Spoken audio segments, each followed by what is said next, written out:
네, 오늘은 시장 전략에 대한 고민을 좀 세워보려고 합니다. 이 집중 분석에서 그 해답을 찾아볼 텐데요. 유니스토리 자산운용 김장열 투자전략본부장과 이야기 나눠볼게요. 안녕하세요. 네, 안녕하십니까. 네, 저희가 매주 금요일에는 반도체 관련해서 좀 집중적으로 다루고 있습니다. 어제만 같았으면 참 좋았을 것 같긴 하거든요. 예. 근데 이게 아무래도 연속성이 좀 나타나야 되는데 연휴 직전에 FOMC 이슈까지 기다리고 있다 보니까 아직까지 시세가 이어지진 않고 있습니다. 반도체 이슈가 또 매일같이 나오는데 어제는 엔비디아의 훈풍을 잘 받아갔다면 오늘은 또 마이크론의 비관론에 대한 부분이 크게 이제 누르고 있어요, 섹터 자체를. 외국계 투자은행 BNP 쪽에서 마이크론 파라 뭐 이런 얘기를 했죠. 실적에 대한 눈높이를 낮췄는데 이게 HBM 공급 과잉을 좀 말했단 말이에요. 이거부터 짚어볼까요? 일단 BNP 파리바하고 또 레이몬드란 두 군데서 마이크론에 대한 목표 주가를 낮췄는데요. BNP는 많이 과격히 낮췄죠. 이전에 목표 주가가 140불인데 67불로 거의 반토막 이하로 낮춰서 어저께 종가 87보다도 많이 낮은 과정이니까 실제는 셀인 거나 마찬가지인 거고요. 레이몬드는 그 정도는 아닙니다만 160불에서 125달러로 낮췄습니다.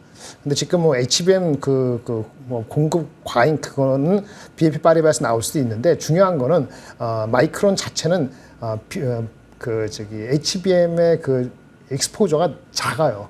만약 BNP 파리바가 얘기한 HBM이 공급 초과라 그러면 오늘 그래서 그게 영향이 미쳤다면 오늘 하이닉스에 영향을 미치는 핵심이라고 보여지거든요. 어쨌든 마이크론 주가를 내추는 거에 가장 공통적인 거는 HBM이 아니고 기존에 있는 레거시 제품부터 문제를 삼았습니다.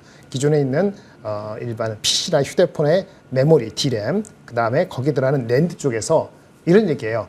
지나가서 보니까 2, 4분기 때 이 휴대폰 업체들이 반도체 메모리를 좀 생각보다 많이 구입을 해서 하반기에 들어와서는 좀 덜 주문을 받게 줄 것 같다. 그럼 어떡하죠? 우리 입장에서는 가격을 높이려 했는데 가격 올라가는 트렌드가 지금은 뭐 9월이니까 이미 지나갔다가 치더라도 3분기, 4분기에는 만만치 않을 수 있네 이런 예상을 할 수 있지 않습니까? 요거를 아마 예측에 반영을 해가지고 목표 주가를 낮춘 것으로 보이고요.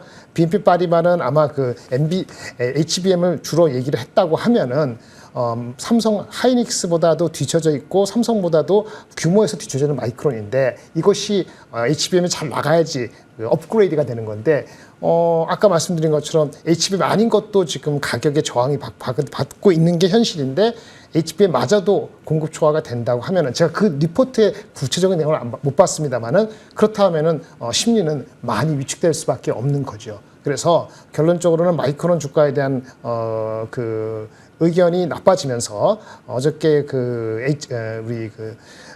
필라델피아 반도체 흐름하고 전체적으로 달리 간 것이 오늘 하이닉스하고 삼성전자에 직격탄 내렸다라고 결론을 짓겠습니다. 네. 오늘 또 이렇게 마이크론 쪽에 이슈 나오면서 SK 하이닉스 특히나 또 많이 밀리죠. 그러다 보니까 이 우려가 마이크론에 국한된 것인지 그럼 엔비디아 쪽에서 나왔던 희망적인 이야기 그거는 어떻게 또 해석해야 되는지 궁금합니다. 일단 젠스왕 CEO의 발언을 통해서 우리가 AI 수요는 여전히 폭발적이다라는 게 한 번 더 확인됐잖아요. 그 버블론을 재울 수는 있을까요? 버블론을 재울 수는 없습니다. 재울 수 없다는 것이 당연히 엔비디아 입장에서는 눈에 보이고 오늘도 사실은 브로드컴도 주가가 올라갔죠. 그 친구들은 그것만 가지고 가는 건데 우리는 경기하고 연관되어 있는 아까 말씀드렸잖아요. HBM 아닌 나머지 60%에 해당되는 매출에 해당되는 것부터 가격의 저항을 받고 있기 때문에 HBM 그 공급 논란이 있을지 없을지를 제외해놓고도 문제라고요. 근데 그거 자체는 엔비디아만 믿을 수는 없고요. 엔비디아 주가가 만약에 진짜 어느 정도 올라가느냐 전고점을 향해서 가면은 그러면 그때는 우리도 많이 움직일 거예요. 보시겠어요? 제가 중요한 말씀 한번 드릴게요. 중요 변곡점을 제가 준비한 거 보면은 보세요.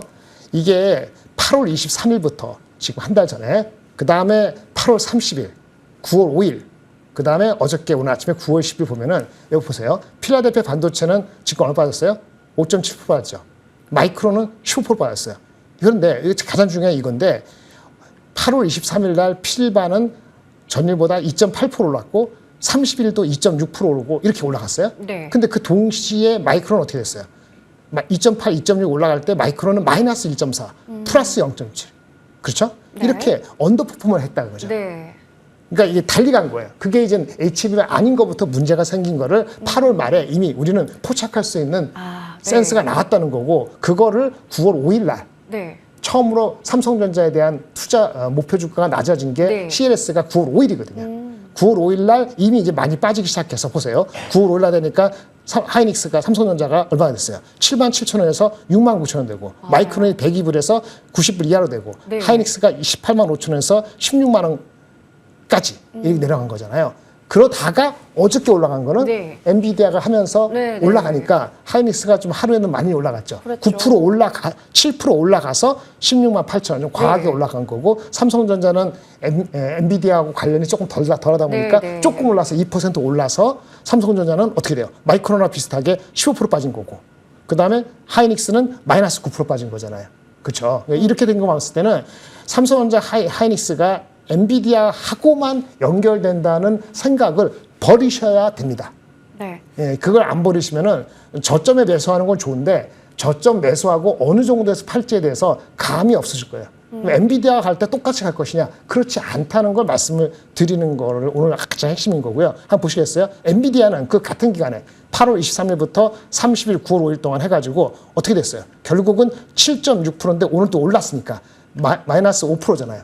그러니까 똑같지 않죠. 마이너스 5% 엔비디아, 필반 마이너스 5%인데 마이크론하고 삼성하고 하이닉스는 어떻게 됐어요? 달리 가고 있잖아요. 네. 그러니까 HBM까지 문제가 되면은 이거는 폭락이 이제 시작하는 거고, 저는 HBM까지 문제가 될지 안 될지는 아직 모른다는 거예요. 네. 아직 모르기 때문에 그것까지 겁먹을 것까지는 아직은 아닌데도 불구하고, 지금까지 빠진 각도는 우리만 빠진 게 아니다. 마이크론하고 오히려 동행이 가고, 네. 엔비디아가 전고점 133달러를 넘을 정도로 블랙웰에 대한 수요에 대해서 확인되는 거. 그러니까 우리 젠스를 항이 얘기한 그 입 서비스 말고 네. 실제 넘버로 확인되는 네, 건 네. 빨라야 10월이기 때문에 그때까지는 엔비디아하고 동행보다는 마이크론이나 삼성 하이닉스의 어닝을 다운그레이드 하는 것이 어느 정도 사이클 따지면 터널의 한 중반 정도는 지나야지 주가적으로 좀 충분히 반영됐다. 그렇다고 지금부터 주가가 더 빠지는 건 아니더라도 네. 그 기간이 좀 필요할 것 같아요. 그래서 저가 매수를 하는 거는 뭐 장기적으로 나쁘지 않을 수도 있습니다만은, 제가 봤을 때는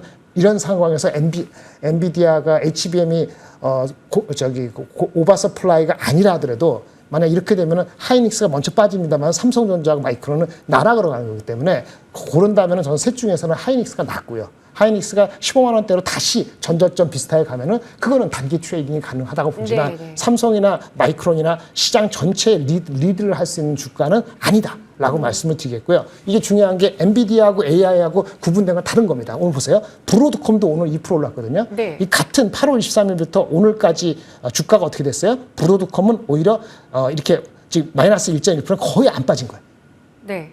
그 다음에 데이터베이스 소프트웨어 회사는 무려 15% 올랐어요. 8월 23일부터 9월 10일. 이거 다 AI 관련되는 거거든요. 네. AI 관련되는 건데, 이건 소프트웨어고 네트워크 통신용이고, 엔비디아는 1등이지만 변동이 심했는데 그러면 마이너스 5%가 별로 안 빠진 건데, 경기에 민감한 걸 갖고 있는 삼성하고 하이닉스는 직격탄을 면할 수 없었다는 게 현실이라는 점을 아시고 저점에 들어가도 그걸 아시고 들어간다. 아시고 들어가는 건 뭐냐면, 잡더라도 올라갈 때 전고점 얼마예요? 삼성전자 87,000원, 하이닉스 24만 원, 그거는 안 올 가능성이 매우 매우 크다는 걸 확실히 보셔야 될 것 같습니다. 네. 일단 여기서 어느 정도 이 지금 업황에 대한 우려부터 좀 소화하는 어느 정도 기간도 필요해 보이고, 장기적으로 봤을 때는 매수도 가능한 구간이다라고 말씀을 해주셨어요. 반도체주라고 해서 AI 쪽이라고 해서 다 빠진 것도 아니다라는 걸 이제 종목으로 지수와 함께 비교해서 설명해 주셨습니다. 자, 그러면 여기서 이제 중요한 건 아무래도 실적에 대한 부분, 그 말씀해 주셨던 숫자 때문에 결국에 우리가 더 이제 앞으로에 대한 우려도 큰 거잖아요. 그렇죠. 그게 아무래도 3분기 실적이 될 텐데 이미 좀 좋지 않을 거다라는 이야기 나오고 있습니다. 엔비디아부터 해서 한국 반도체주 실적 전망도 좀 어둡다라고 보시나요? 엔비디아는 3분기 전망 가이던스가 좋죠.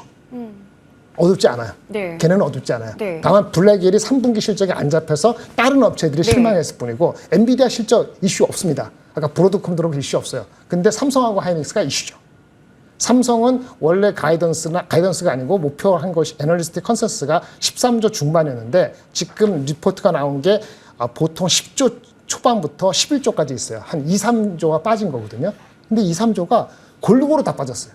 상여금 준다고 1조 이상 나갔고, 그다음에 휴대폰 쪽 모바일 쪽에 재고 조정으로 단가가 예상보다 덜 갔고 거기다가 메모리 말고 파운드리조차 적자가 더 심해지고 한마디로 종합 선물 세트 아주 그냥 그 실망의 덩어리를 다 갖고 했다라고 보여지기 때문에 삼성전자 어닝은 10조 정도 나가면 다행이라는 거고 더 중요한 건 지금 10월 달에 들어갔을 때 가격의 그 HBM에서 가격 상승률이 낮다 그러면은 문제는 4, 4분기도 10조대에서 얼마나 올라갈지 현재는 알 수가 없다는 거예요. 다만 하이닉스는 좀 괜찮습니다. 왜냐하면 하이닉스는 3분기 조정에 지금 컨센서스가 7조 한 2, 3천억인데 낮게 보는 사람은 6조 5천억. 좋게 보는 사람은 6조 9천억이니까 삼성전자는 한 25% 평균 다운했는데 하이닉스는 한 5에서 7%이기 때문에 3분기 실적만 보면은 하이닉스가 괜찮죠.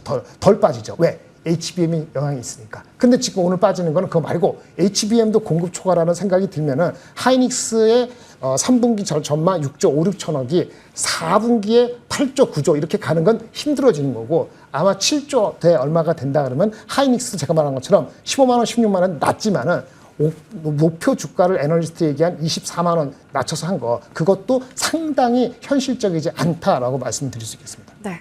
IT 투톱에 대해서도 좀 뚜렷한 관점에서 말씀을 해주신 것 같습니다. 자, 그렇다면 삼성전자 쪽 우리 뭐 기대할 만한 요소는 있을 것 같은 게 그 엔비디아 이제 젠슨항 CEO가 그런 얘기는 했잖아요. TSMC가 아니라 다른 기업의 또 생산에 맡길 수도 있다. 근데 그 이외의 기업이다라고 하다 보니 네. 뭐 삼성전자가 될 수도 있다라는 가능성에 대한 부분 어떻게 보면 호재가 되지 않을까라는 생각도 들고. 근데 한편으로는 구만전자 바라보던 삼성전자가 크게 밀렸잖아요. 네네. 그러다 보니까 지금 여기서 저점 매수를 해도 괜찮다고 보시는지. 일단 첫 번째, 네. 그 TSMC가 아니고 엔비디아 그런 네네. 코멘트 한 거는 그럴만합니다.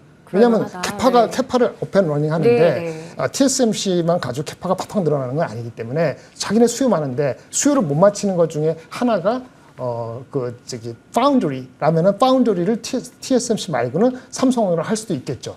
고려는 하고 있는데 문제는 삼성이 그걸 따라올 수 있는 뭐가 준비가 다 돼 있는가라고 봤을 때 그게 준비가 다 돼 있으면 굳이 그런 데서 그런 얘기 할까요? 그냥 쓰면 되죠. 네.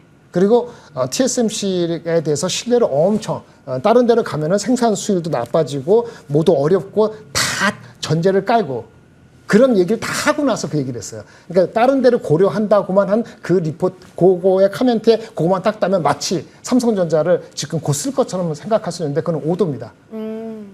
네. 어쩔 수 없이 하게 되면 할 수 있는데 네. 결국은 뒤는 안 됐지만 준비가 아직 안 됐다는 게 답이거든요. 네네. 그러니까 되면 좋죠. 되면 좋은데 될 수 있을지는 마치 그 엔비디아의 HBM3E 8단지 12단지 통과한다고 한 게 벌써 몇 개월인데 그거 많지 양측이 성공될 수 있기 때문에 삼성전자가 안 된다는 게 되면은 둘 다 되면 엔비디아 들어가는 것도 들고 파운드리 받게 되면은 한 2만 원 가치 있습니다. 2만 원 가치 있으면 8만 원대 넘어갈 거예요. 네. 근데 둘 중에 둘 다 안 되면은 지금 주가에서 아마 제가 말씀드렸잖아요. 주가 빠진 게 7만 원 중반에서 빠졌잖아요. 아마 7만 원 중반 정도가 맥스일 수 있어요. 네. 그러니까 바텀은 잡을 수 있고 7만 원 중반가 맥스 될 수 있다는 단기적인 얘기를 드리는 이유는 이분들이 산 가격이 7만 원 중반대입니다. 그러니까 그 행동을 해서라도 거기까지 올려놓겠죠. 그런데 아까 말한 것처럼 파운드리도 되고 엔비디아 콜도 다 나고 이렇게 되지 않게 되면은 애널리스트 가장 낮은 목표 주가 8만 1,000원이 아마 맥스 중이고 저는 현실적으로는 7만 원 중반도 만만한 건 아니기 때문에 만약 그게 간다면은 다른 주가들, 다른 AI 관련된 주식, 하이닉스 같은 거나 다른 외국계 주식을 더 편하게 갈 거예요. 네. 그래서 지금은 사도 나쁘지 않냐 봤을 때 저는 제 돈 주고는 지금 안 사죠. 산다면 하이닉스가 더 빠지면 그게 굳이 산다면 맞는데 하이닉스도 저점을 나눠서 천천히 사겠습니다. 네. 다시 한번 저희 가격의 전략에 대해서 한번 체크를 해봤습니다. 삼성전자보다는 일단은 산다면 그 IT 투톱 안에서는 SK 하이닉스 쪽을 언급을 해주셨어요. 그쪽도 마찬가지로 분할 매수 천천히 하자라는 부분 짚어주셨습니다. 자, 그러면 IT 투톱 말고 이제 소부장 쪽도 궁금합니다. 함께 무너지고 소외가 됐는데 아무래도 지금 IT 투톱이 먼저 가져야 이쪽이 같이 가는 것인지 이쪽을 지금 보는 건 그럼 어떻게 생각하세요? 이게 안타까운 건데요. 네. 요즘엔 삼성전자 어닝을 다운시키고 애널리스트 목표 주가 낮추고 하이닉스 낮추잖아요. 근데 뭐라 그러는지 아세요? 급격히 나빠지지 않는다. 왜? 투자를 조종하거든요. 투자를 조종한다는 게 뭐죠? 급격히 투자를 안 하겠다는 거잖아요. 그럼 소부장이 좋을 리가 없죠. 네. 근데 주가는 미리 많이 빠졌어요. 그래서 주가적인 매력에서는 참 매력적인 게 많이 들어오는 게 있는데 문제는 삼성하고 하이닉스가 가동률이 지금 100%가 아니거든요. 가동률이 이제 100%가 아니고 한 80%, 90% 가다가 지금 더 올리려고 하니까 가격 저항이 있으니까 더 올리지도 못하고 이런 판국이기 때문에 가동률이 더 올라가지 못하기 때문에 기대는 낮아졌어요. 근데 주가가 많이 빠졌기 때문에 잘 발려야 되는데 아까 제가 뭐라 그랬죠? 삼성전자는 갈 길이 멀잖아요. 물론 갈 길이 멀다고 이렇게 얘기하는 순간 다음 주에 다른 얘기가 나와서 제가 바꿀 수도 있어요. 네. 뉴 인포메이션이 있으면 아까 엔비디아 들어간다든지 네. TSMC 들어간다 하면 달라지겠죠. 근데 그렇지 않은 상태에서는 그나마 하이닉스가 상대적으로 낫죠. 왜? 하이닉스는 HBM에 나가니까. 네. 그렇죠. 그러면 이제 그 중국이 연중 엄청 투자를 하거든요. 중국 업체가. 그럼 중국이나 아니면 그 하이닉스 서플라이 체인에 있는 소부장이 그나마 먼저 생각할 수 있는 거죠. 그러니까 삼성 관련되는 소부장은 우선순위는 아닙니다. 라고 말씀을 드릴 수 있겠죠. 네. 자, 이렇게 해서 반도체 섹터에 대해서 좀 전략을 챙겨봤습니다. 사실 많은 분들께서 추석 연휴 직전에 가장 궁금한 쪽이 아닐까라는 생각이 들었는데요. 저희가 최근에 나온 이슈부터 해서 하나씩 가격 전략까지 잘 좀 뜯어봤습니다. 오늘 많은 도움이 되었으면 좋겠다라는 생각이 들고요. 이야기는 여기서 마무리하도록 할게요. 지금까지 유니스토리 자산운용 김장열 투자전략본부장과 함께했습니다. 고맙습니다. 감사합니다.